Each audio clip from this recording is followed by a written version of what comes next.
What's good, y'all? Welcome to episode 6 of the No Warning Shot podcast. We back in the building. Your boy B.Milla, CEO, Bulla in the building. Yeah. But today, we got a distinguished guest with us. Former SJPD officer and now current District 3 City Council member Raul Peralez.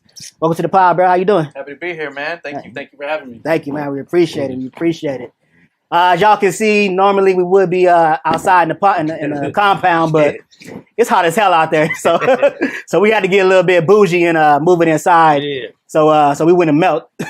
How y'all feeling, bro? I'm still sweating. Still sweating? It's not as bad as outside. Well, shit, see, y'all got his shoes off, man. He the only cool one up in here. That's right. Nobody's wearing a suit, though. No, that's true. Yeah, that's wild. We told you to dress casual, bro. This is casual. I don't have a tie on. That's casual. That's what's up. Shit.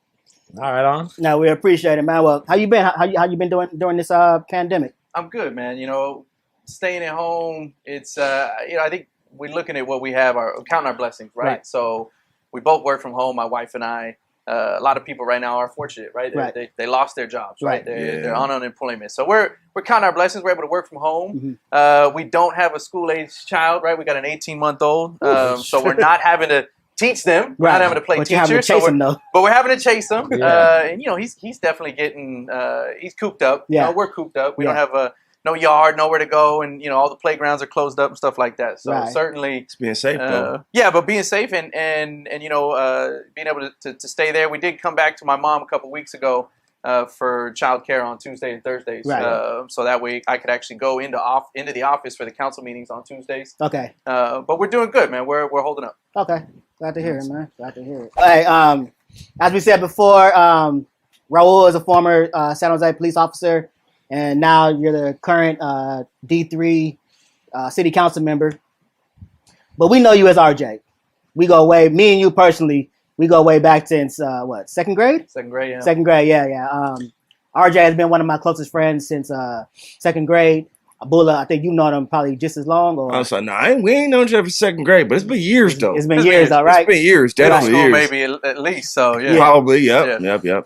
Well, when did y'all first meet? Shoot. Probably like 5 years ago. 5 years ago? At my wedding? Yep, before that. A little bit before Before that. the wedding, yeah. Okay, yeah. But a prelude to that. Prelude to that, for sure. Prelude to that. For sure, yeah. So we all go way back, man. And so we appreciate you coming on this podcast and being a part of this, especially because, you know, one of the reasons that we started this podcast was we wanted to give people who have been impacted by the system a platform to be able to tell their stories and also to share their accomplishments with others so they can know that life doesn't stop at incarceration or when you get out. There's other things possible for you. So we know that you're a city council member and it might not be the best look for you to be here, but we appreciate that you are here with us. And Definitely. So just to give you guys a little feedback on me and RJ's history, when I got out of prison, and when I get out, 2010? 2000. No, I got out. It was your I'm sorry, it's been so long, bro. Oh, my memory is getting lost, bro. I got out 2010. I got out 2010.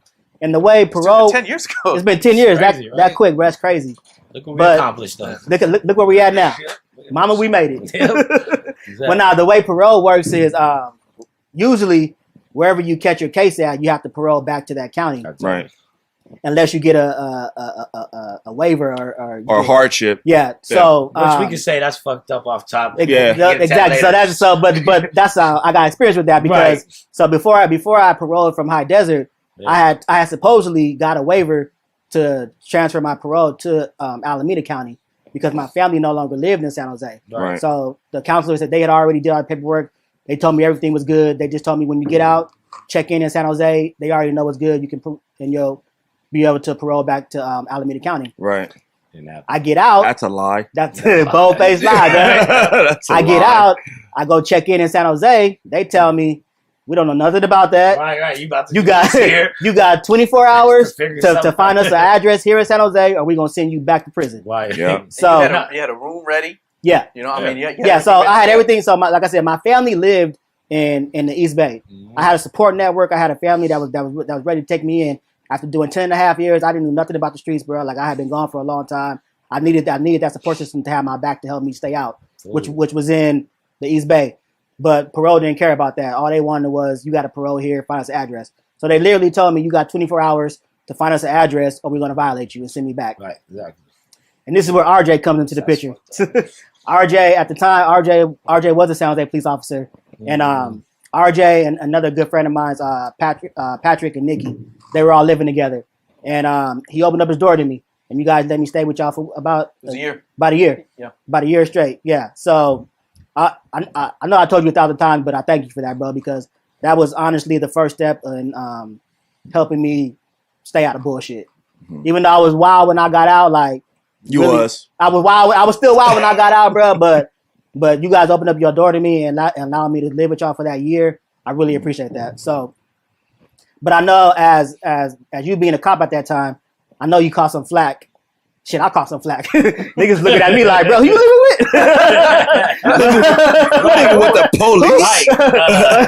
But everybody know that we go back. Everyone know we go back since way back in the day. You feel me? So niggas really couldn't hate. But still, it's the dynamics of it. Yeah. A parolee living with a police officer. Mm-hmm. So can you share what was that experience like for you? Yeah, man. I certainly, right. It was interesting as anybody would imagine, right? The way to say you got a parolee coming and moving in with a police officer.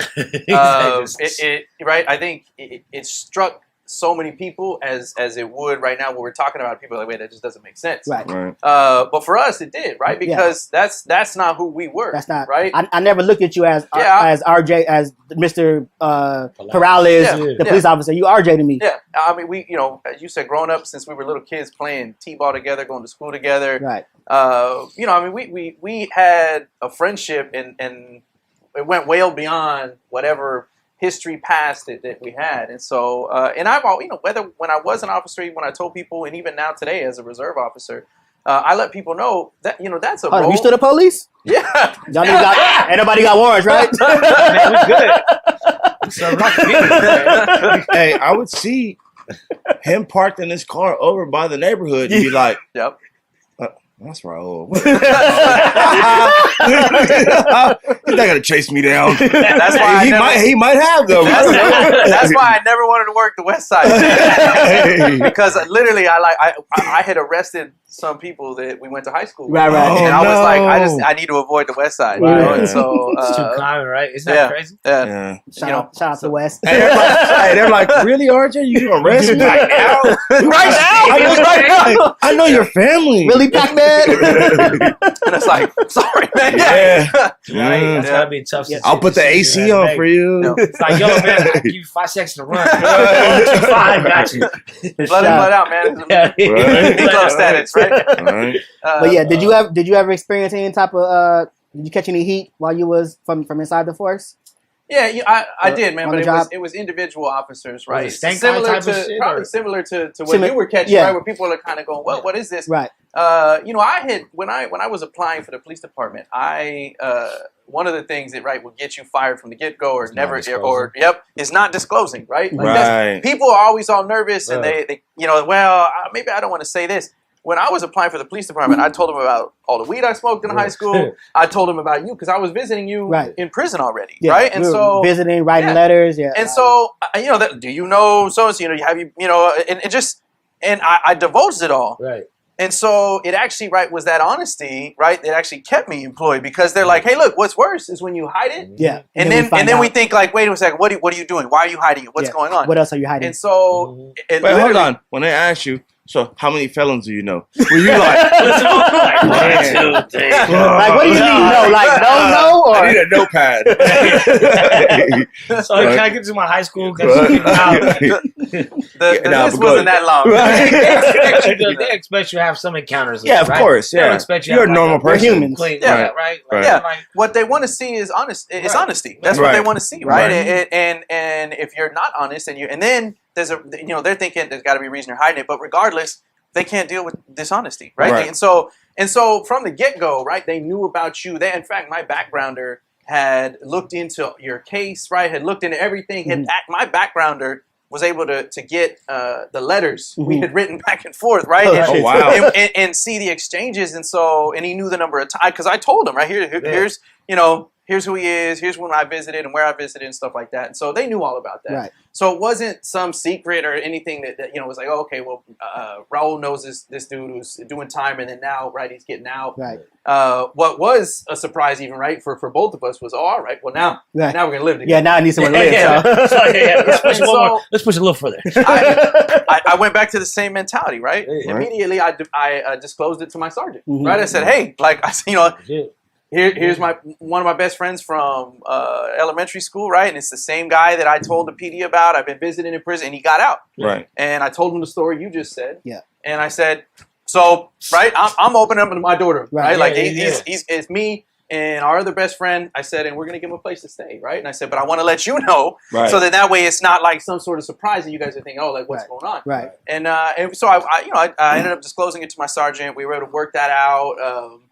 I know it was a big surprise for your parole officer. He was like, I'll send him back. They showed up like, oh, yeah, God damn, he's going to wait a minute. He's going to make it. Yeah. No joke, man. I mean, your parole officer he was probably the most surprised because he's like, I ain't never had to go do a drop-in, check-in on a cop's house. He's like, and he would. He's just coming through, coming through the house, man. Because so wait, quick question for this. Being as a police officer, probably owning firearms, what did you have to do to make sure it was safe that he wasn't able to access it so he doesn't get violated? Yeah. So that actually was what we worked out with the parole officer. So I have a personal handgun, and a personal shotgun at home. Right. And my duty weapon, the one issued by the city, I left at work. We have lockers at work. I can leave all my stuff at work. But I had guns already, right? At the house. I have a safe, and the safe was I was in a room, and I had a safe in a closet, all locked up. Don't go too far with that. Right? And the combo was left-hand side, but calm down. And so what we did is we had to make sure that everything was locked up, that we had actually a lock on the door, right?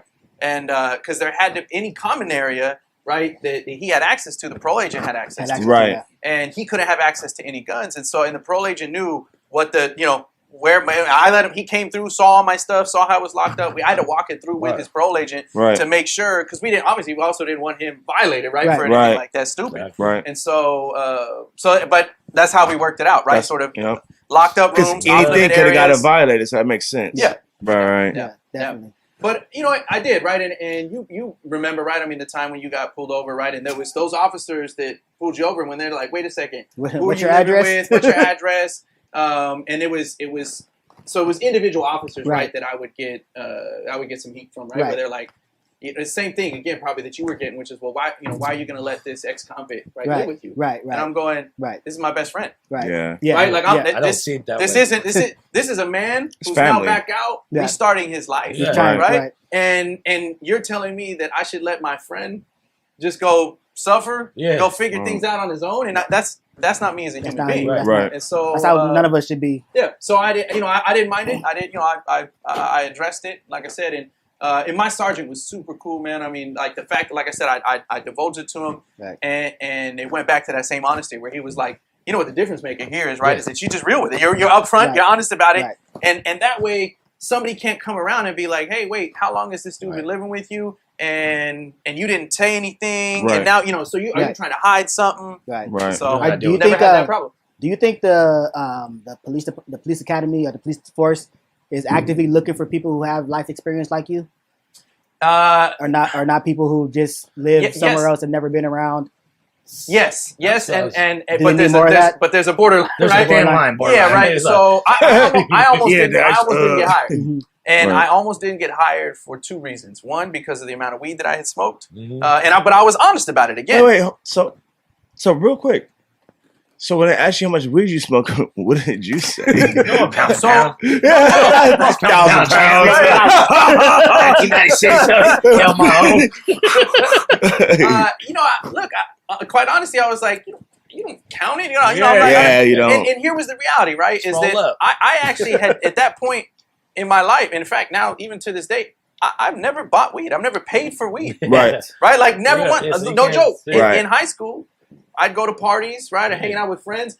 And I literally, there'd be joints rolling around, and I'd take hits here and there, right? And I literally never had bought weed. I had thought about that when I was going through the background. So I was like, I've never even bought weed. Like I've literally just smoked it, right, with friends at parties in high school. And by this point, I had already finished college, right? When I was in the application process.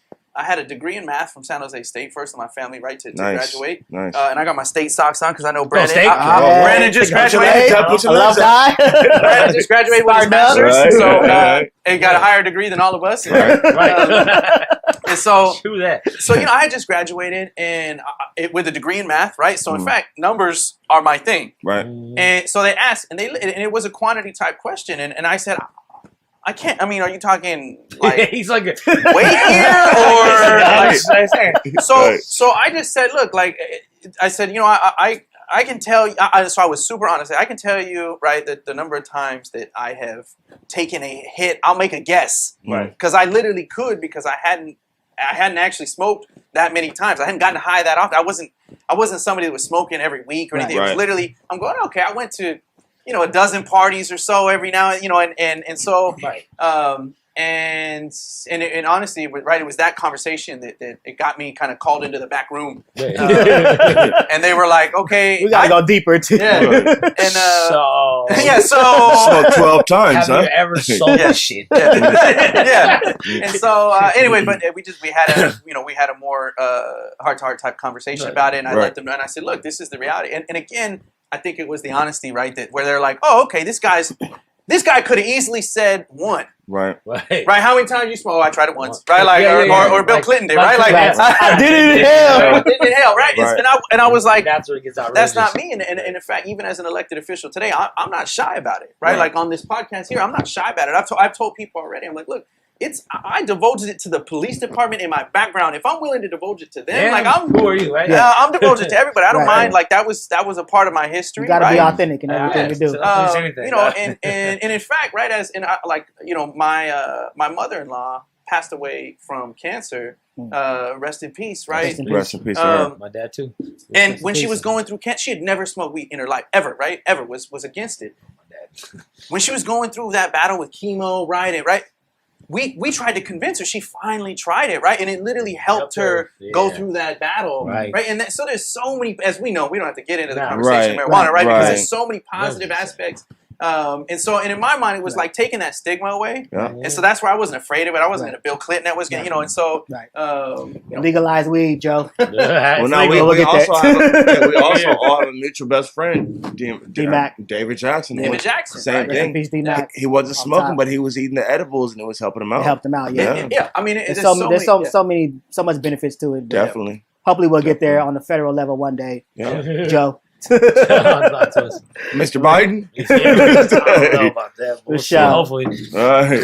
Not everybody's as progressive as California. Right. So definitely. Yeah, well, if I ain't said it enough, I'll say it again, man. Thank y'all. Y'all were definitely influential and essential in my life and helping me get back on my feet. After I want to say too, on a side note, watching somebody get up, go to work after you get out of prison, watching them do their thing every day, that right there, that's what you need to get adjusted back into society. Yeah. You have to see other people do it and not complain. And you need to be accepted. Like, absolutely. Be able to be accepted by society. Like, we got to get rid of the stigma. You have a parole officer and your roommate is a cop. You're going to work, dog. Well, I mean, like, it's just good shit every day. I do know your parole officer was like, well, this is going to be pretty easy. He's like, I want to bust good. He's definitely going to work, bro. Right. That's funny. The only time I ever got upset was when you wrecked my truck. So. Oh, no. Brandon came out and didn't know how to drive. I know how to drive, bro. I ain't joking, bro. Before you left, you didn't. Bro, I barely knew how to drive when I left. When I got out, bro. I was like, all right, I got to get used to this shit again. Tore it up. I didn't tear it up, but just a little bap. Then the boys came and they was like, "Where you live? Wait, who's your roommate?" It was like, RJ? Is this RJ's truck? Like, why are you in this truck? Yeah, I live there. We got to okay. right now. Make this call real quick. That's funny. Definitely. They're looking at it like, nah, we got this dude still in his car right now. Right. For sure. All right, let's get back into this to the corona though, man. All right. So I'll talk about the corona. What I want to know is basically how we're going into how's it affecting the government. Is the government because of what I understand, I have a transportation company, so I deal with the government a little bit, but it's really, nothing's on the coin. Nobody's on the same page from here to there. Everybody's just kind of feeling their way around it. Kind of like a mole. It's like, yeah, that's it right there. But I mean, what effects can we expect? Going out. I know DMV's changing things. They're having a thing, but how is the government things? How's that changing? Yeah, man. When you hit it on the head, nothing is on the same page right now, right? The state has its orders, and then each individual county can have their own individual orders, right? And that. But does the state supersede whatever the? No, it's the most restrictive order supersedes. Oh. So a county can have a more restrictive order, which is what we have here in Santa Clara County, right? Okay, right. So and quite honestly, it's for good reason. You think about it. There's some rural counties out there that have population 1,000 people, right? And they're going. We ain't got no cases. Yeah, right. Why are we on lockdown? We never we don't interact. We don't go nowhere outside the city. That's why we out. So the state needed to look at starting to reopen and giving that ability to certain counties, especially some of the rural, smaller counties. So that's what's happened, right? Is the state is saying, here's the allowance, but you got to meet all of these marks, right? You got to have no cases for a certain period of time. You got to have or no new cases, no deaths, right? You got to be able to meet certain qualifications. And so Santa Clara County can't even meet a lot of those qualifications yet, right? We're just too big of a county. Right. We have, we just had a little bit of a spike over the last couple of days. We were averaging around 15 new cases a day. Right. We just averaged around 40 the last 2 days, right? And so it's you see, because the other counties may have literally 2 cases ever since the beginning of this. We're getting 40 in a day, right? So are you daily checking this? So yes, so the county actually check that? So the county has actually a pretty good website that it's got all the different statistics. They update it every day. Santa Clara County on the government website, they'll update it. SantaClara.gov. I don't have it offhand. Maybe we can punch it in later. We'll figure it out. Yeah. So we'll get that to our people. And so Santa Clara County has that website, a dashboard that shows all these statistics. It shows you the hospital beds that are available, right? Shows you the ventilators that are available. Shows you the number of cases, the number of deaths. And so, and in fact, that's what the county is using because by requirement of the state, and what the county is using is these parameters and saying, this is how we're going to reopen, right? And we need to see this improve like we've been seeing, right? We see that the curve going down or flatten.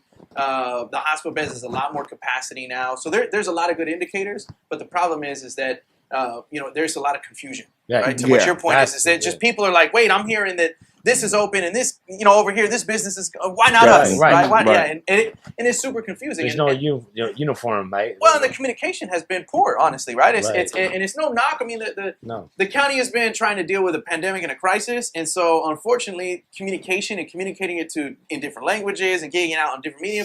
Wow. Plus, we've all been cooped up looking on the internet. Yeah. Not everybody has internet access. Right. Not everybody's, right now we're talking about it, right? And you're going, wait, I haven't even seen this website before, right? Exactly. You got internet access. You got all this, right? Never even heard of it. And so it's that, right? It's that we can't just depend on putting a website up and expecting the whole community to understand what's going on, right? We got to be able to communicate it better. Radio channels, right? TV, better ads, and we're starting to see some of that the county is doing, putting up billboards. You may see some, and in different languages. So I'm starting to see that too. Person-to-person interaction is soon to be forgotten if we keep doing it. If we go this way, then all of a sudden now my drivers gonna look at my people like they're sick. Like, oh, I don't want to touch. And that's the last thing I want my drivers to ever look at my clients like they're the problem. You know what I'm saying? Yeah. And like as you keep putting up these things, I don't know, out of default, you're going to start thinking like, hey, man, I got to protect myself. Just a slight cough, a slight, you know what I mean? And then I think that's the main thing. It doesn't matter. The government can reopen the economy as much as they want, right? But if consumers don't have confidence to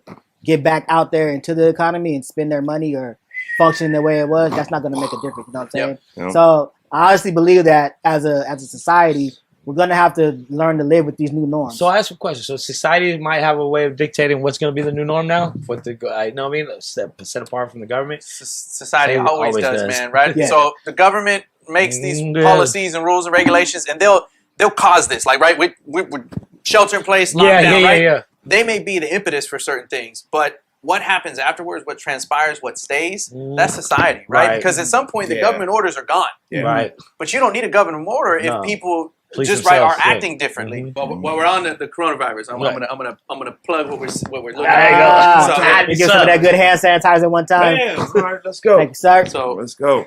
Wash your hands and your ass. So it's right here is a feel good story, actually, man. So one of the first things that people saw on the news, right? They call it PPE, personal protective equipment, right? The masks people using, gloves, right? In hospitals, their gowns and all that stuff. But hand sanitizer, right, was one of those things that, and as soon as this happened, right, you looked online in the store shelves everywhere, right? It was like toilet paper was gone, right? Yeah. And so even for the city, we were trying to procure hand sanitizer. And we couldn't, man, because it was taking weeks, right? It just everybody out there was trying to buy hand sanitizer, and you couldn't make it, just like the other masks and the gloves.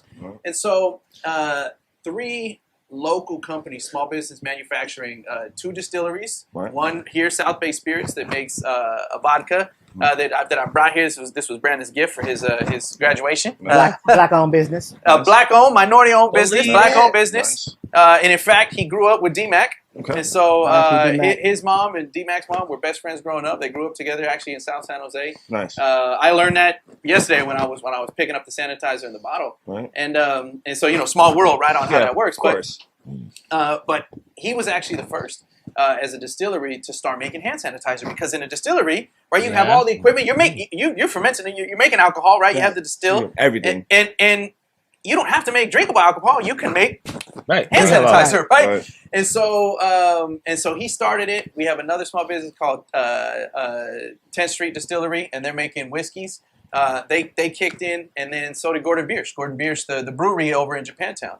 And so all 3 of them started making hand sanitizer. The city actually gets all of its hand sanitizer from those local companies now. Nice. And they're selling it to local businesses. And in fact, in South Bay Spirits, he started off just giving it away to friends, family, businesses, giving it away to health professionals. His full-time job is at Kaiser. And so he was giving it out to medical professionals. And so most of our local hospitals, nonprofits, even the city of San Jose, so all of our police officers, they're using locally made hand sanitizer right now. And so it was cool, man. Feel good story. Right. And so for me, I had already, that's a big thing for me to support local businesses. So it's funny that you say that, because I work in a medical profession also, and it was hard for us to get gloves, hard for us to get masks, especially hand sanitizer. So it's good to see that there's somebody that's doing it locally that we can get it. And really, it may be a cheaper price as far as what I'm hearing. Yeah? Yeah, absolutely, man. That works. It's cheaper too? You didn't say that. Oh, it is, man. So initially, they started giving it out for free. Nice. And so they're not trying to, make a killing off of this, right? They're trying to be able to turn around and just keep the business open, right? And so, much cheaper than what you were seeing with the price gouging going on online. Yeah. Right. That's what I can't stand. Yeah. The price gouging. But, we do have an obligation as business owners to actually give it back. You depend on people to buy your products, do all this stuff. I mean, you do have an obligation to give back to the people who make you what you are. Right. But transition from that, going to how is this epidemic going into transferring to the jails? For example, hand sanitizers, gloves. I mean, this is a big thing. It's already one of the probably the least likeliest place for sanitary things to be at. But how is that impacting? Is the focus on jails, or is it just more or less, let them do what they do, and then you guys are not even a part of that? And who controls that? Who has the final say in the jail system? So that's through the county. So the county board of supervisors, and so the same health official, Dr. Sarah Cody, the same orders that she's making, they apply to everything within the jail. Okay. But the support that they're getting, right, is coming through the county, and the jail themselves is run through the sheriff's office. Okay. But all of that is accountable up to the county board of supervisors. And so there's the same thing like I was mentioning earlier about the county website. There's also a sheriff's website, and I had shared this earlier with Brennan. That shows the cases that they're actually having, the number of inmates that have tested positive, and the number of sheriffs and correctional officers that have tested positive. So is it a good number, a bad number? It's actually averaged around 1 for inmates, man, believe it or not. So it's actually... Well, how is that average 1? In Santa Clara? In Santa Clara, yeah. So the count has been super low. Actually, there's been more correctional officers, right, that have tested positive. Okay. Mm-hmm. And you think about it, they're actually in and out, right? And it's really that interaction with strangers. And so you get people that have been locked up for a while, right? Then they're not necessarily interacting with a lot of strangers, but then obviously the new population that comes in, it's that interaction that can possibly. But it's been really well, actually. Right. You know, you look at the dashboard, and so, but what they are doing is they're ensuring that they're getting all the essential services like the PPE that they need, the hand sanitizer, the gloves, and stuff like that for when they're working. And again, it goes back to, I think, the correctional officers or the sheriff's officers that are going out into the general public and come back in, ensuring that they're not bringing something in. Right. Yeah. So when there was a fall off to where we had nurses wearing garbage bags and we had COs that weren't able to have masks on or didn't have enough gloves, like where was the breakdown there? Like what was the breakdown between, like what happened there? Yeah, that was just a lack of supply, right? Supply and demand. Right. The demand shot so high for all of these type of equipment, personal protective equipment. Right. And the supply wasn't there, right? It wasn't there even for, hospitals, right? And so what the county actually has, just like the federal government and the state, they're supposed to have these backups, like a stash of, equipment during something like this, a pandemic like this. We didn't even have enough, right, on reserves, right? And so, we burned through a lot of that, and then trying to get it on order, like I was saying, to get it delivered was taking weeks. Because I actually heard that there was a lot of different companies that were actually hoarding all these products.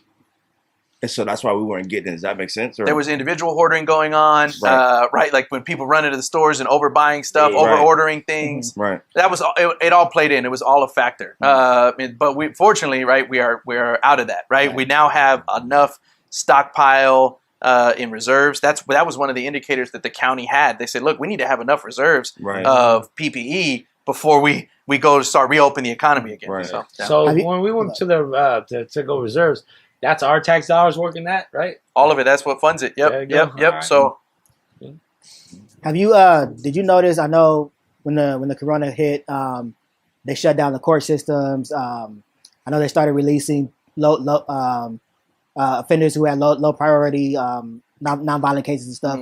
Did you notice any, or did you get any pushback as far as releasing inmates from jail because of the pandemic? Yeah, absolutely, man. There was a lot of nervous community members that were like, hey, reached out to my office. And that's not a call we make on the council anyways, right? So it's nothing I could personally do about it. But a lot of concerned community members that were wondering, hey, it sounds like we're going to start enforcing people not wearing masks, say, right? Or gathering together for a party, but yet at the same time, you're releasing somebody that's actually committed a crime. Like it seems like we're backwards. And I know you guys were actually talking about that in the last podcast, right? Like where that cop that came out and said, hey, wait a second, do we have our priorities right? Are we? Right. We're starting to enforce things that maybe shouldn't enforce, and definitely there were community members that were concerned about that as well.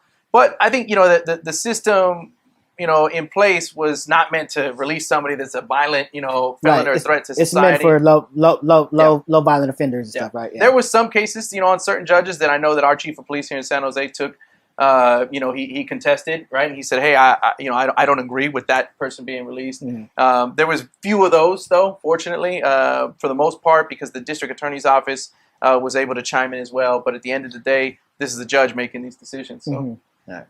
And so just I know some people there's a lot of conspiracy theorists out there. So because the county made the decision to release low-level offenders, has there been a spike in crime in the city? We have not seen a spike. In fact, crime has overall been down. Nice. So the indicators since the pandemic hit, since the shelter-in-place hit, all crime indicators have shown to actually decrease. And so there hasn't been a spike.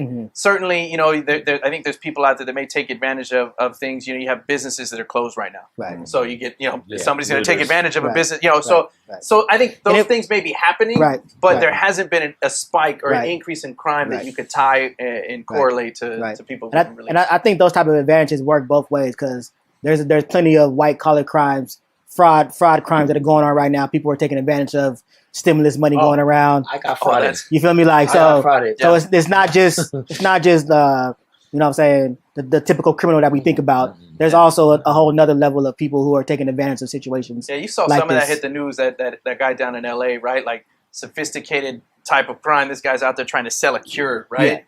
And make trying to make millions off of it, right? Yeah.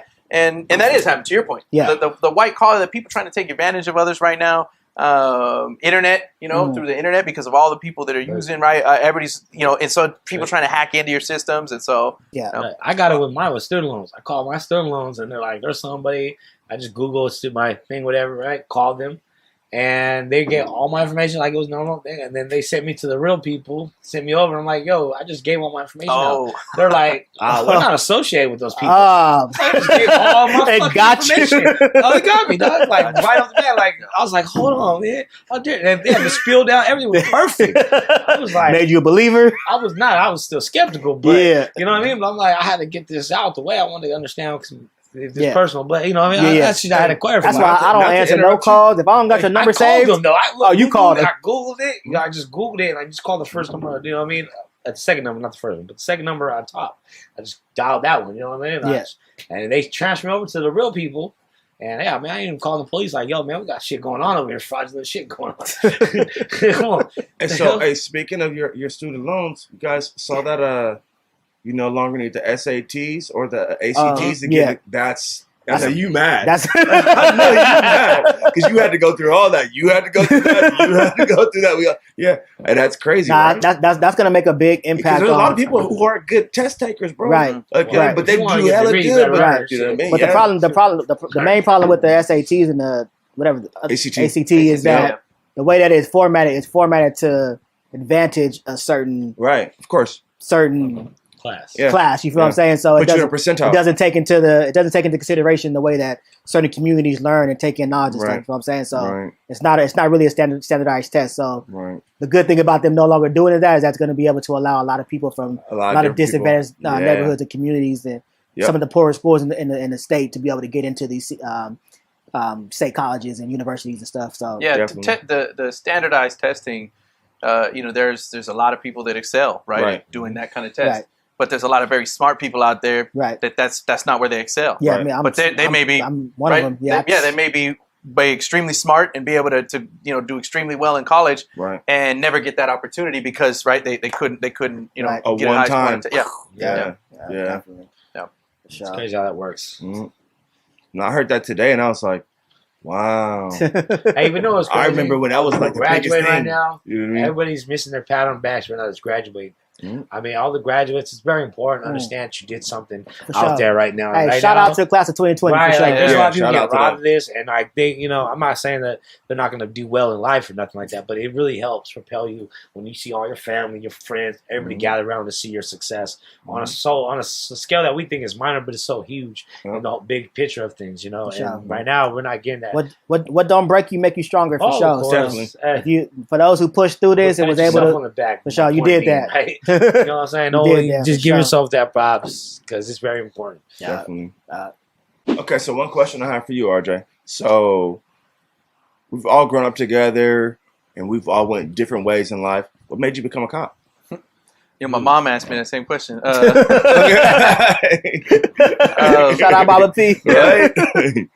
Yeah, I never thought I was going to be a police officer. I grew up, as you guys know, right? A family that we were Chicano, right? My parents were both Chicano. They were cruisers, right? We would cruise through East Side, Santa Clara, and personally, my mom, right? My mom did not like cops, man, at all. She just had a lot of run-ins when she was younger. She was rebellious, right? And so she just, and I grew up with that. I grew up with this, this image of that is someone that we don't want to interact with. We never called 911 in our house, right? Like something was happening outside. My dad would go out with a shotgun, right? Like I handle this. Yeah. And so I just never. You probably got better results. Whatever was happening stopped happening. You got faster results.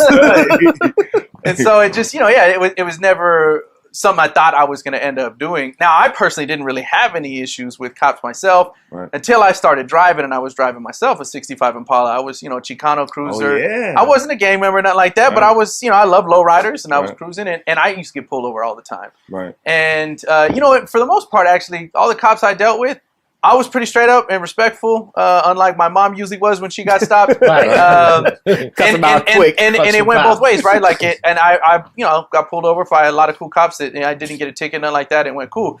There was one time where it didn't, right? And I did recognize, right, kind of the what that felt like, right? Where I'm going, I'm trying to be cool. I know I don't have any problems, no issues, no nothing.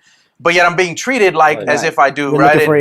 And even when, you know, I knew I didn't have an issue, and this is where I knew it was wrong, was that the partner that was with that officer actually came up and was like, hey man, I'm sorry, dude, my partner, like with the fact that he apologized for him, because he knew he was in the wrong too. Right. And wow, must be a good life. And that was, you know, I'm like 18 years old at that point, still never thinking I'm going to be a cop. And I went off. I actually graduated to be a teacher.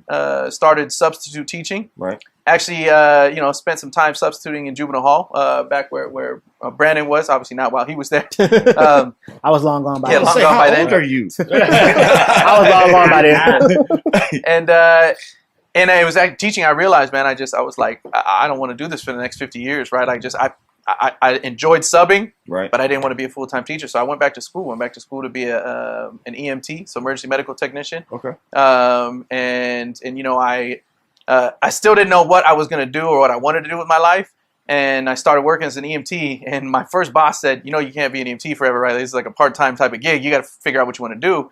And I said, yeah, I just don't know what I want to do. I've got my degree now. So, you know, my EMT boss convinced me to, you know, he introduced me to a couple police officers, and he said, you know, you should apply. Right. And they were doing a lot of hiring at that point. And so I did. You know, I ended up applying with San Jose PD. Right. And I honestly didn't even know if I was going to have a shot. We talked about that earlier, right, about just kind of what that path was like, right, to actually get the offer. And so I was surprised, man, you know, that I did. I got the offer. He's like, no shit. A lot of people. That's how I was when I got my acceptance letter. What? No shit. All right. Did you have to go through the academy and all that? Yeah, so I had to go. That's how you start off. You had to go to the academy. 6 months of the academy. Yeah. You got to pass the academy first, right? And you all been changed like us, kind of fit though, so you're cool. Yeah, the academy wasn't tough. It was if anything, it's mentally draining, right? They're trying to break you down, right? They're trying to make sure that you can handle it, That's right? Like prison life, right there. And man, yeah, so correlation. And then there I was, man. I did 8 years with San Jose PD. Exactly. Hard time. Hard time. He brought in jail, and you're like, "Yep." So I did 8 years. All right. So, quick question. So, being as though now you're in the city council and everything's everything, you were part of the police department. What kind of problems, if any, that you did see within being on the force, that now that you're on the city council, you can change, like as far as bringing the community closer to the police and like having them have a better communication? Yeah, man. You know, I think, first off, nobody's perfect, right? Right. So anybody out there thinks that there wasn't an issue, right, with their business or their police department or themselves, they're fooling themselves, right? We all have things we can work on to be better as individuals, and the same thing goes for organizations, right? The same thing goes for San Jose here.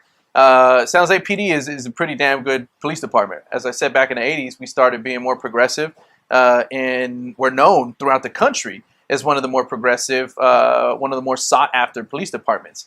But that doesn't mean that we didn't have problems. It doesn't mean that we don't still have problems, right? Things that we can improve on.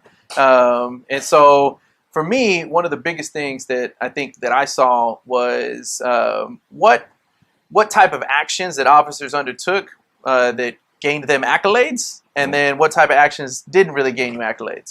And you would get a lot of praise if you made a couple dope pinches, right, out in the field. The low hanging fruit. Yeah, the low hanging fruit. You go out to, and we know where this is happening. The street level drug crimes happen out in low income areas. And it is the low hanging fruit. You go out there. But it wasn't necessarily that, because you're out there fighting crime. Sure, you are, right? That's not about that. For me, it was the accolades. It was coming back and getting the praise, right? And basically saying, look, this is what we want you to do. We want you out there making all these type of dope pinches. And again, it's not that you don't want people to do that, right? But it was the lifting up of people. It's the culture. Right. It's the culture that is produced by that type of right. Yeah. So on the other side of the accolades, or I should say the lack of, was you wouldn't see any praise for officers that were out there doing community policing, right, and engaging with the community, and it wasn't happening a lot, and certainly it's not going to happen a lot if you're not getting praised for it, right? It's just like in school. It's a top-down thing. Yeah. It's just like at home with your kids, right? I mean, you're sort of praising them for doing things that are good, and you'll see more of that. Right. Vice versa, right? If they're not getting praised for something, and they're going, well, why am I going to keep doing this?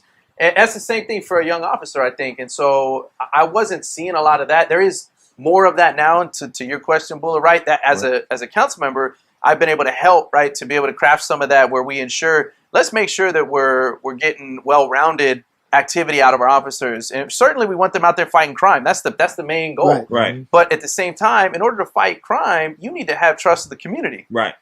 And we know that that's happened all across the country where communities don't trust their police departments. Right. We're fortunate here that our community still trusts us, but we should also be providing praise to those officers that are building better community. And so that was some of the things that I saw that where it was like, okay, we want to emphasize that you should be out there fighting crime, but at the same time, we should be putting the same emphasis into community policing. Right. Can you tell that to downtown cops? Can you let them know downtown?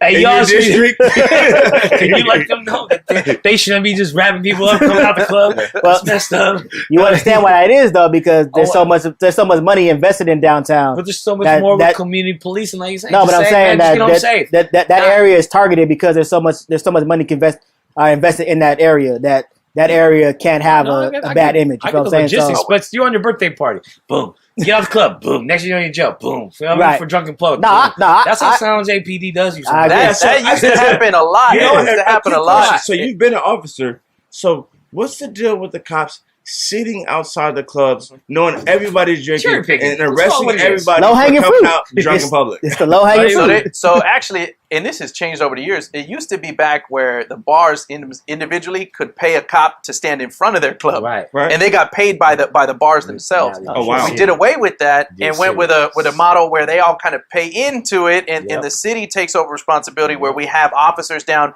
in and out what we call the entertainment zone of downtown. Mm-hmm. So. The bars would want to have their own cops, right? It's kind of set up out in front. That's how, like I said, how it used to be. Right. And in fact, we went through years where when we first started having this, they call them easy zone officers for the entertainment zone, and they were pretty heavy-handed, right? They were very heavy-handed to start off, and then the bars were saying, we don't want the cops here because our patrons don't want to come. Right. And so we have gone through a cycle, right? And certainly it's much more improved now. And in fact, we work really well, right? Getting our bar owners and the business owners to communicate with the officers that run the easy zone, and to be able to ensure, right, that it's about making people feel comfortable, right? And at the same time, people are going to get arrested, right? If you come out and it's not just about being drunk in public, but you come out and you're a knucklehead and you're starting fights or you're this and that, right? And the rest of the people around want somebody like that to be taken care of, because they're like, hey, I'm just trying to leave the club. I'm having a good time. Get to my car and go home. Right. I don't want to be popped in the back of my head by something. Sounds good when you say it. Right. It does, definitely. But the next person comes out randomly. But if you have the uniform on, it doesn't look like that. Definitely. It looks like, hey, you, what are you doing, my bro? Sounds good. Came out the club. But real quick, that makes sense though. That makes sense. It does. Real quick though, I want to go back to something you said earlier about your first encounter you had with negative police, where you had one officer tell you. He apologized for the action of his other officer, and that kind of feeds into this good cop bad cop narrative where good cops see stuff and they don't speak up. Okay, is that actually a thing? And if it is there a space for good cops to actually speak up when they see things that go against the code or go against, you know what I'm saying? Yeah, absolutely, man.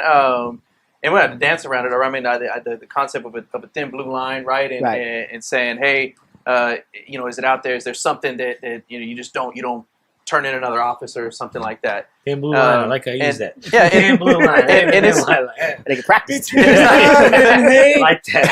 And it's not. It's no different, I think, than anywhere else where you working with someone and you want to be able to trust them, right? Especially if you're working with someone and you know that you may be in life and death situations. You want to know that you trust those individuals. So certainly there's this existence. There's not some sort of code. There's nothing written. There's nothing you sign on to. But there's an existence of trust between the officers you work with. Same thing we go through in our office. Right. Every with your family, right? With your friends. Whether you're in the streets, whether you're in the streets, right? Gangs, right? There's but at the same time, right? There's certainly a line you can cross. Right. Right. And that's why I think it's different for police, because you guys are held to a higher standard. Yeah. You guys are the enforcers of the law. Yeah. So it's a difference when the community feels like the laws the same laws that apply to us don't apply to you guys. You know what I'm saying? And in that case, when should or when does an officer who wants to uphold that, when can they speak up? Yeah, I mean, honestly, it's upon everybody's individual integrity, right? And so you have to know where your threshold is and what you feel is acceptable. And and there's it's one thing to say, hey, look, I want my fellow officers to know that I have their back and that they can have my back. Right. But when they cross the line and they treat somebody inappropriately, you look at right now, George Floyd, right? Yeah. George Floyd.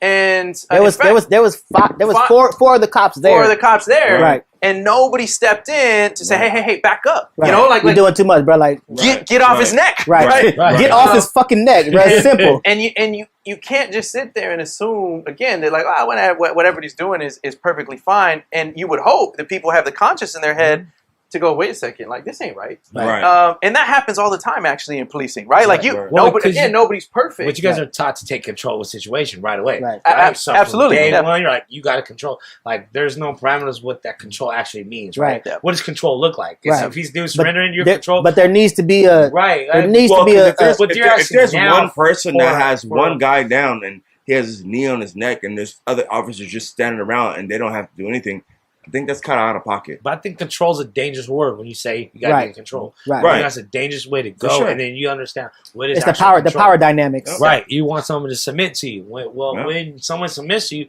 out of just human members, if you got a knife in your hand, someone submits, you might stab you because he submitted to you. You know what I mean? If someone deflects you, you might think about it, but that's a dangerous thing when you think about control. And I'm not saying that I know that it's good or bad, but I know there has to be a line of that control mentality. Right. Like, we want them to submit, but when they're done submitting, let it go. I'll tell you, it's an extremely difficult thing to do. Right. And I imagine all you guys been in a fight, right? I've been in a fight. You look at just professional people who haven't been in a fight, right? Exactly. But you watch professional boxing or MMA or something like that. And imagine how difficult it is, right? And you see it all the time, right? Where when that bell hits or the whistle, and somebody still, like, because they're in it, right? They're in it. Imagine now, right, as an officer, right, and literally you're expected to be out there, and you may get into fights, right? You may you may be wrestling for your life, right? But you need to be able to have an ability to have an on-off switch. Right. That's why. That's why I asked. Do you feel like that's a fault of lack of training? Is that an issue? Training is a huge part of it because and you think about it with boxers, right? Or with any professional athlete, how much they train, right? To be good at their sport, to know that when it's time to stop, it's time to stop. The refs, though, right? And so absolutely, training is a huge part of it. If you're not training in these situations, and that's where, like I said, go back to the academy, a lot of it was testing your mental ability. Because if you're going to crack under pressure, right, then that you're also going to be that person in the fight that just can't stop, and you're excessive force like crazy because you can't get out of it. Right. And so, absolutely, the training is a key part. But being able to be there to support one another is another part. So, like what happened, with these 4 officers standing around. Somebody needs to be able to have the ability, hey, because even if that person was there to be and somebody else, hey, back up, man, So do you think they should be held accountable as well? Absolutely, man. Yeah, and they were, and they were. Well, they were fired, but they still have charges haven't been pressed yet. I mean, so that's the question I want to get to, right? So when we look at it, right, like we understand, like when we get in a fight at work, right? Not necessarily charges won't be brought on you, but you're gonna get fired. You're gonna get your little, you're out of there, right? So is that the same way they look at the police force? Like, hey, look, they don't look at like, hey, charges ain't the first thing we're looking at. We're looking at like we want to get rid of the problem more or less than want to go ahead. Or is it just a slap in the wrist and put them somewhere else? Like, right, we'll just get them out of there. They don't want, like, they're not quick to charge. They're more quick to say we don't want to be associated with those people. Right? Is that fair to say? Yeah, it's definitely, what happens more often is internal investigations, right? IA, internal affairs, and in fact, there are officers getting investigated, getting disciplined, and getting fired all the time that people don't know about, right? Because it's happening internally. Something that's going on, and or they're being compelled to quit, right? Because whatever they're doing, that's happening all the time. So that part of it functions very well. Right. It's the charges part. Yeah, what doesn't necessarily function very well, right, is that next level where, and that's what I think the community is clamoring for. Is they're going, hey, so great, you handled it internally, right? But we're saying that these people, right, have now actually not only done something that should lose their job, but maybe they've committed an offense, right? That they should be held accountable in a court of law. That we as normal citizens we would be charged for. Yeah. So your badge doesn't give you the right to do anything different than what we're held accountable for. Yeah. Unfortunately, it's not only George Floyd that's in the headlines right now. In the past 2 or 3 weeks, Ahmaud Arbery and Breoanna Taylor have been in the headlines because of police misconduct and other issues. What's your opinion on those type of cases?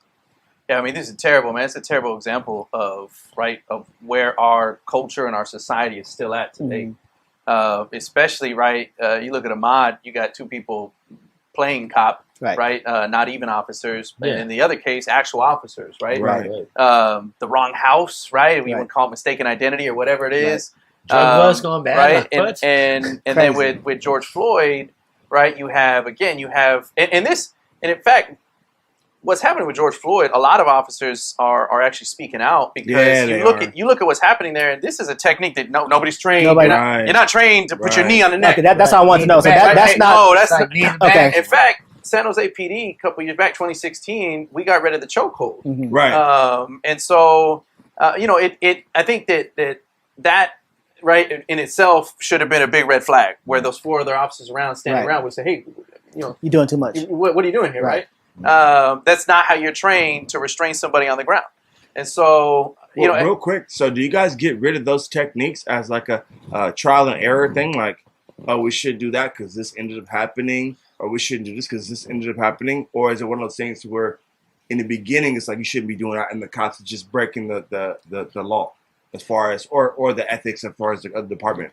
Yeah, so San Jose PD as a practice always was against chokehold as a use, unless literally it's life or death, right? Like you can justify like I'm getting killed here. And then the only thing I could do is that. Right. But we made it formal, and through the police department actually explicitly banned a chokehold, so that if you actually use one, like in this instance, that was not a life or death instance. If somebody was using a chokehold, they could get fired for it because that was not in policy. Right. And so so that's you learn over time, right, on some of these things and where you want to put in best practices from what you see. And unfortunately, it's a lot of these incidents that are happening, and we see way too many of them happening in particular communities like the Black community, right? Where and that's where I think there's a bigger problem, is that if we had an issue with just in general that police tactics and things we needed to work on, I would even accept that as we can learn from that and we can try to build better officers. Right. But when you have a cultural problem, that just seems to run rampant, where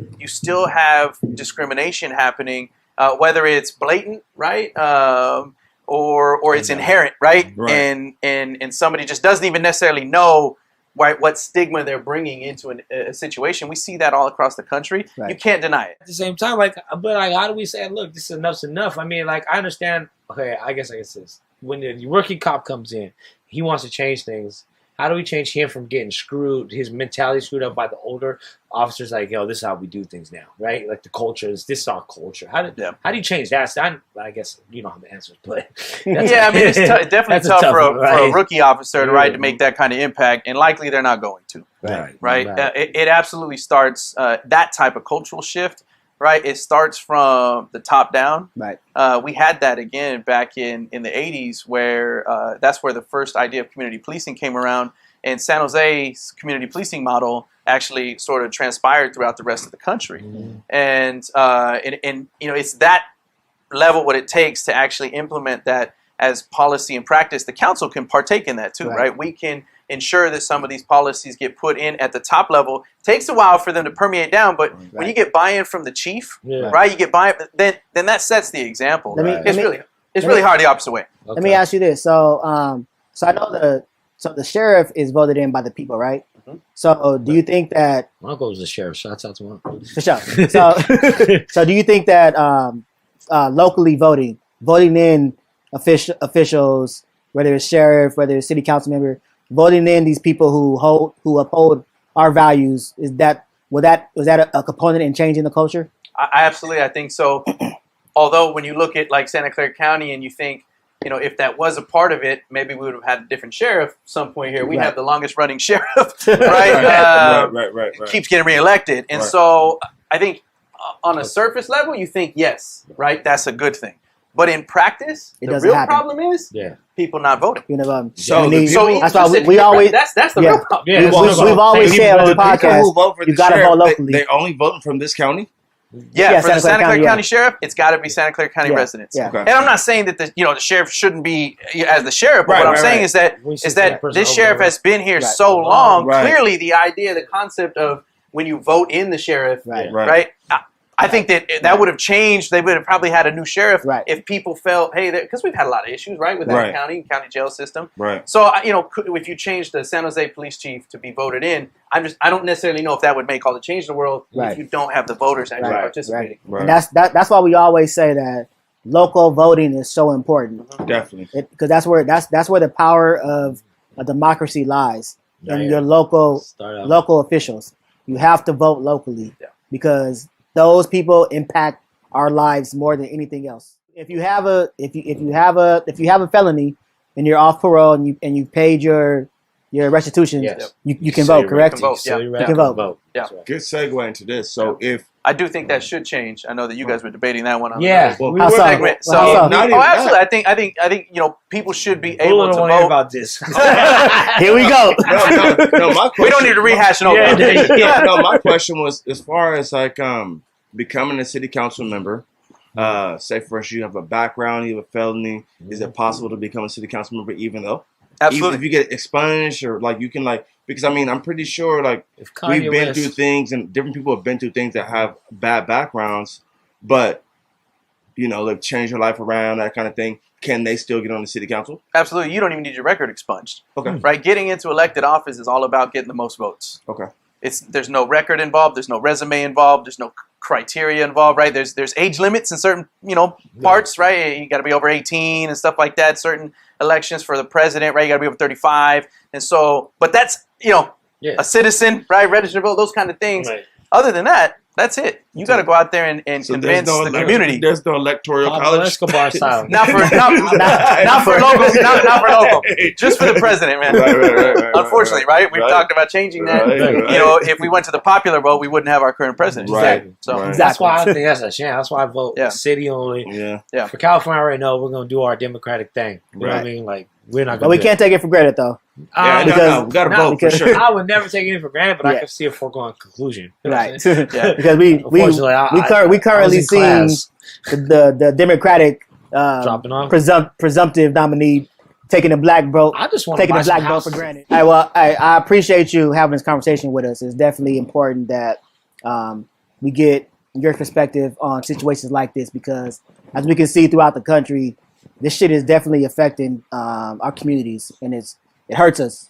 We're tired of seeing black men and women, people of color in general, being killed by the police. Yeah, definitely. I was walking my son around the block today, and my neighbor's got a giant flag, Black Lives Matter, out, right? And that's the love, right, that you see in this community, right? Where people because of these incidents, right? Right. So we're fortunate where we are here, but we live in a bubble here, but it's not we're the in a same. bubble. Yeah, for sure. Yeah. As always, we continue to say rest in peace to Ahmaud Arbery, rest in peace to George Floyd. Yeah. Rest in peace to Breonna Taylor. We're going to say your names. We want justice done for all of y'all. Black Lives Matter off top. For being a city councilman, you talk about these things. What kind of reforms would you like to see? I know that you probably have something that you would like to reform. Oh, absolutely, man. I mean, in fact, one of the things we're already working on is on marijuana dispensaries, right? So we have, and I was up there, fighting the fight before it was legalized, right? To support that, but being able to expunge people's records, right, and then give an opportunity to people that were out there, right, that started this industry, right, and now can't get back in it. And so, absolutely, right, that's something that the council has been working on. And been something that we don't have a lot of authority, right, in criminal justice reform at the city council level. That's done at the state level. It's done at the county, right, federal level. Not a lot of that's happened at the local level, but this is one of those areas, right, where we could make a difference. And I was happy to work with the councilwoman from the east side. Her and I together worked to be able to push this. And we're hoping to see some good efforts moving forward. When I was on the board for Evergreen Valley College, when I was on the board with them, we put through a pass so that all the cannabis stuff goes through, tax dollars goes to schools. I don't know if it ever made it or not, how that worked out, but yeah, most definitely, that's a lot of money in that type of stuff that can go to help our communities. And people that have been starting it, They were the ones that actually seen this stuff happen before or visualized this being bigger than what it was. Yep. You know. Well, at the city council level, do you guys decide how many dispensaries are we allowed in the districts? Yes, we absolutely. do. Yeah. So how is it like a lottery, or is it like something that like the applications you have to qualify, or how do you decide how many or who actually qualifies to get it?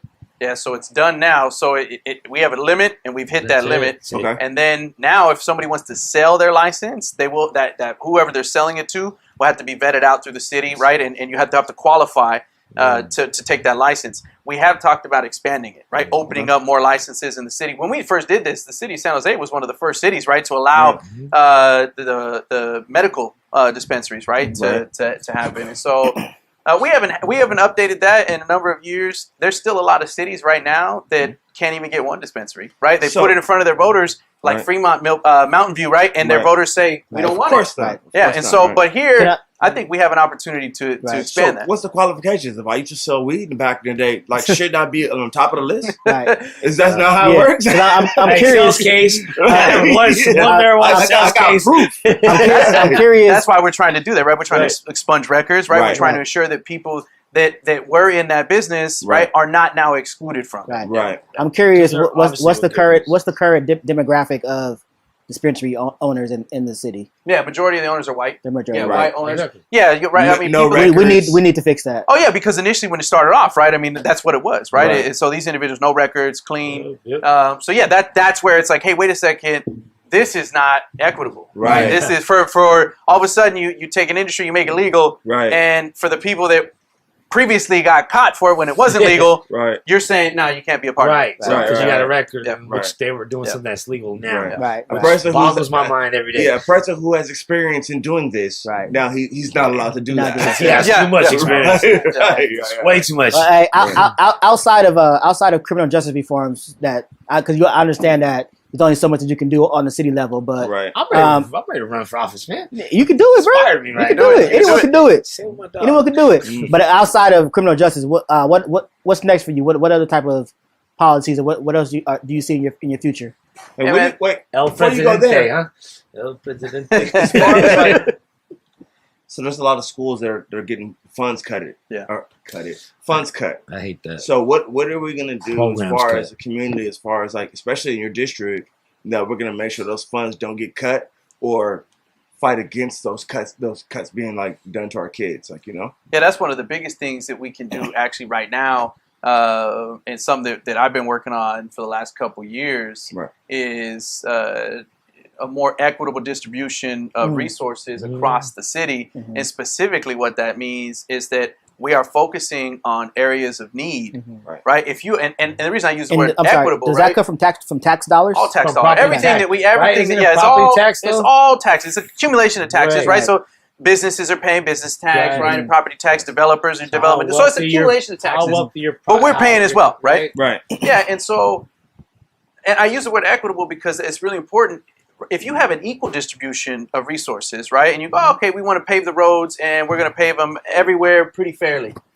Well, there are parts of our community that, right, they can go out and they can afford to have their car serviced and, right, and they take care of it. And we take care of their roads, right, and it doesn't impact them the same that it would for a community that's lower income, and they can't deal with potholes. Yeah, like, you know, they get a flat tire, their alignment's out or something.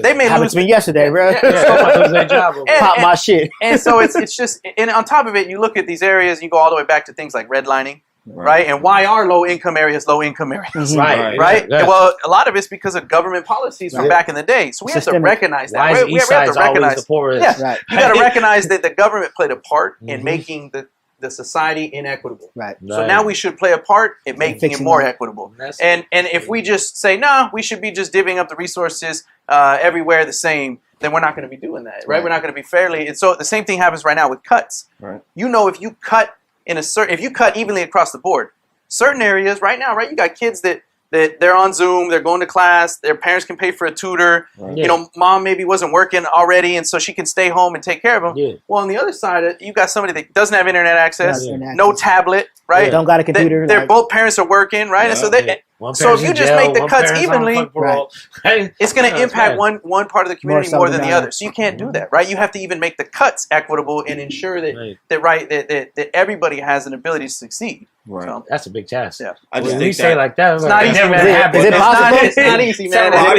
Are we wishing on the star? Or is it possible? No, it is absolutely possible. There's a lot of cities out there actually that have created, like take Oakland for instance. For the last a number of years, I think it's about 6 years, maybe even longer, they've had an Office of Race and Equity. Okay. So they actually create, just like you have the Department of Transportation. They did. That's a good thing. I'm not a racist. Shots fired. So long. Shots fired. So long. Shots fired. Las Vegas. They say it looks like a Roomba. They say it looks like a Roomba. It looks like one of you.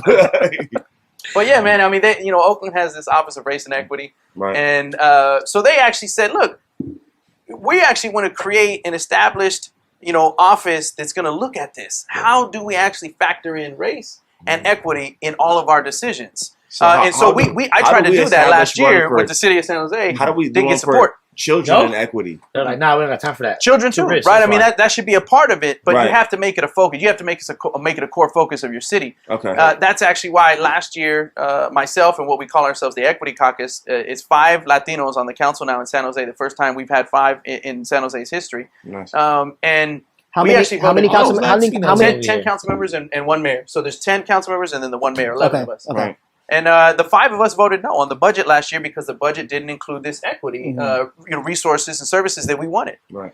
We weren't even asking for the Office of Race and Equity like Oakland has. We're saying, look, we wouldn't want to just start this conversation. Fortunately, since then, blew up a lot of attention around that. And now we have started that. And this year in the budget, finally, right, the mayor has incorporated that.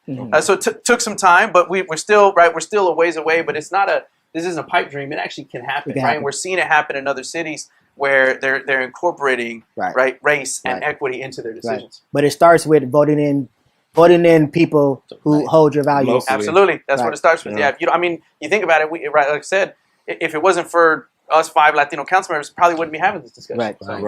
Definitely. And so it's, I hate to say a racial gap, but that's a it is a racial gap. Absolutely. I hate to say it, but I mean that's what it is. That's one of the things you can't be afraid to say it. That's what we were talking about last year, right? Was that you can't be afraid to call a spade a spade. You can't be afraid to look at this and go, look, there are racial disparities, right, within our community. So, and you just have to recognize that, right? That's like they say with everybody with a problem, right? The first step is acknowledging it. Right? You got to be able to acknowledge it. If you just want to pretend and say, nah, we're fine. We don't have any race issues. The city of San Jose goes back to what I said earlier. We're not perfect. Nobody's perfect, right? Right. Definitely. Can't be at all. So what's your next moves? What do you plan to do? It sounds like you got a lot of answers. I mean, El Presidente. I'm not gonna run for president, man. Trump does motivate a lot of people to run, right? I'm like, anybody can run shit. I can do it, shit. But no, I'm not gonna be running for president. But I got 2 more years left on my term, and here on the council, and that's it. It's a 2-year term or 2-term max. 8 years, 8 years max. Oh, you've been on 6 years. So I've been on 6 years, nice. and that's it. Then you gotta find something else. Right. Either run for something else or go get another job. And so I'm gonna be running for mayor, man. So nice. I've already made it. Hold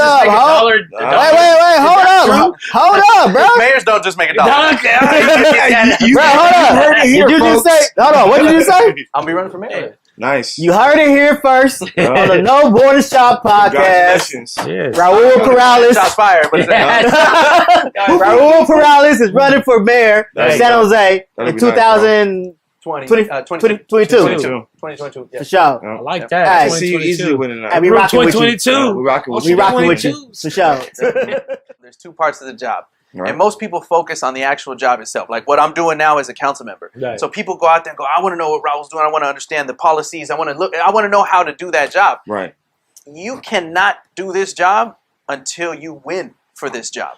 And so you have to first learn how to campaign. Right. And there's 2 different jobs. Campaigning is completely different than being the elected official. Right. Because you're campaigning, it's complete. You have to go out there and engage with the community. You got to win these people over, right? You have to be able to convince people that you're the right person for the job. That's totally different than you can't go up to somebody and go, "Hey, I know all the policies off the back of my head." They're gonna go, I'm not going to vote for you because you know all the policies. I want to vote for you as a person. I want to know how who you connect to me. How you connect just to like me. how we recruit someone's kid in college, right? Like, hey, look, I'm gonna take your kid. No, you gotta sit down. You gotta kiss the babies. You know what I mean? You gotta be able to win people over. Got to. You gotta be able to win people over. The babies. I'm saying, yeah, no, like so. I mean, even during this interview, like I could see, like for the people. So I mean, I could see why you would be a good candidate to be a mayor. So I mean, I appreciate that, man. Bro. Like, and definitely not that too, but like the fact that you were willing to sit down and speak on a podcast that is aimed towards speaking to and for people who have been impacted by the criminal justice system. Like I said earlier, I understand that might not be a good look in some circles, but the fact that you're willing to sit down and talk to us, the 3 black men who have all been impacted by two black men in Hawaiian juice. Don't throw my shit out there like the fact that you're willing to sit down and talk with us, we definitely appreciate that, bro. And without promoting anything, just come on your own will and sit down with us, bro. We appreciate it so much. We definitely need these type of communications to be able to change the way that we all see each other. And like I said, I see you as RJ. Yeah. You see me as B. I'm not an ex-convict to you, and you're not a ex-police officer to me. You're my brother. So I appreciate that, and I love you for that, bro. Yeah, man. You know what? Anybody should be able to do this, right? Are you running for office? If you have stigmas against someone, you discriminate against someone, you're thinking that someone's lesser, lower than you, whatever it may be, and you're not willing to reach out across the table, then you probably don't deserve to be in that role, right? And so people should be able, to do this. It shouldn't be a problem. And as you know, man, obviously I got the same love for you, man, and was happy to be able to do this with you guys. Definitely. For sure, up top. But look, before we close out, I just want to get to one more point real quick. Just dealing with police and community relations. From your perspective, how do we build that? How do we amend these fences? Like, what do you feel is the best practice to get there? Yeah, I think the first thing you got to do, man, is both. You want to say sides of the table, right? But whoever it may be, right? Officers and the community in general have to be able to see one another as human beings first, right? Have to be able, and a lot of that time it means things like break bread together. Yep. Right. Like the first interaction you should have, it shouldn't be when you're getting pulled over. Right. If that is it, you're probably going to have these negative connotations. I think that's where it starts. Right. And that's not easy, right? Because you need to be able to create that environment where people can engage like that. Goes back to some of the issues, like I was saying, that if your police department doesn't encourage that, right? If they don't show accolades for that, well, why are you going to do it? Right. So we need the departments to be on board with that. We need the cities to be on board with that. The officers individually, because if you create the environment and the officers are like, nah, I don't want to go to. We have one called Coffee with a Cop here in San Jose, and if officers say, I'm not going to sign up for Coffee with a Cop, I don't want to go talk with the community. Right. Well, then you got another problem, right? And so, oh wow, yeah, right. Okay. I think even going back to what you just said. As far as painting everything with a broad stroke, right? I think we also need to realize that if you do paint everything with a broad stroke, you have the potential of actually causing people or impacting people that didn't see themselves in that lifestyle to actually become that way. Yeah. Because it comes to a point where, as a person of color, society consistently tells me that this is who I'm supposed to be, this is who you are. Then eventually you're gonna take on that persona. You're going to become a gangbanger. You're going to be in the streets selling dope and stuff. You know what I'm saying? So, like I said, it always comes down to how society perceives each other and how we treat each other. And definitely when it comes to police force, like you said, we can't paint people of color in these communities with one broad stroke because that feeds into the stigma that's eventually created. And we have to recognize the inherent ones too, right? Right. Like, because everybody says, "Oh, well, I'm not racist," right? You hear that one all the time after some of these things have happened. You gotta look inside and see where your inherent racism may be, right? Because it may be something that you don't recognize. My thought process on that is, if you have to tell someone you're not racist, you're probably racist. If you ever started sitting off with, "I'm not racist," but you're not a good start. That's not a good start. For sure. We definitely appreciate you being here, RJ. We're not gonna keep you much longer. Thank you, bro. You guys got any final thoughts before we head out? Oh, man, we good. Nah, my final thought is, bro, we appreciate you coming out here and spending your time with us, bro. I know you got other things that you could possibly be doing. We appreciate you coming out and spending your time. Hey, I appreciate what you guys are doing, man. I think that the message that you're trying to portray, especially to young men of color, right, you're setting that example, and for me to be able to be here, right, and to share in this conversation, hopefully people can take something from it, right, positively. So thank you. Thank you again, bro. Vote for my man's right here. Yes, hey, you heard it here first. You heard it here first. Next mayor of San Jose on the No One Shot podcast, man. Where else could you get content like this? That's right. We're content kings, right? Did we run the city? I like that shit. Okay, we get there. We get there one day. Hey. Let me know if we ain't. Don't let you get too big yet. We get too big yet, but hey, we run the city. But all right. But anyways, hey, as always, we appreciate the support. We appreciate you guys tuning in. Please continue to like, share, comment. Please. We enjoy the feedback, so please comment on every episode that you guys tune into. As always, your past doesn't determine your future, but your hustle and motivation will. So make sure today is the day you take your shot. We out.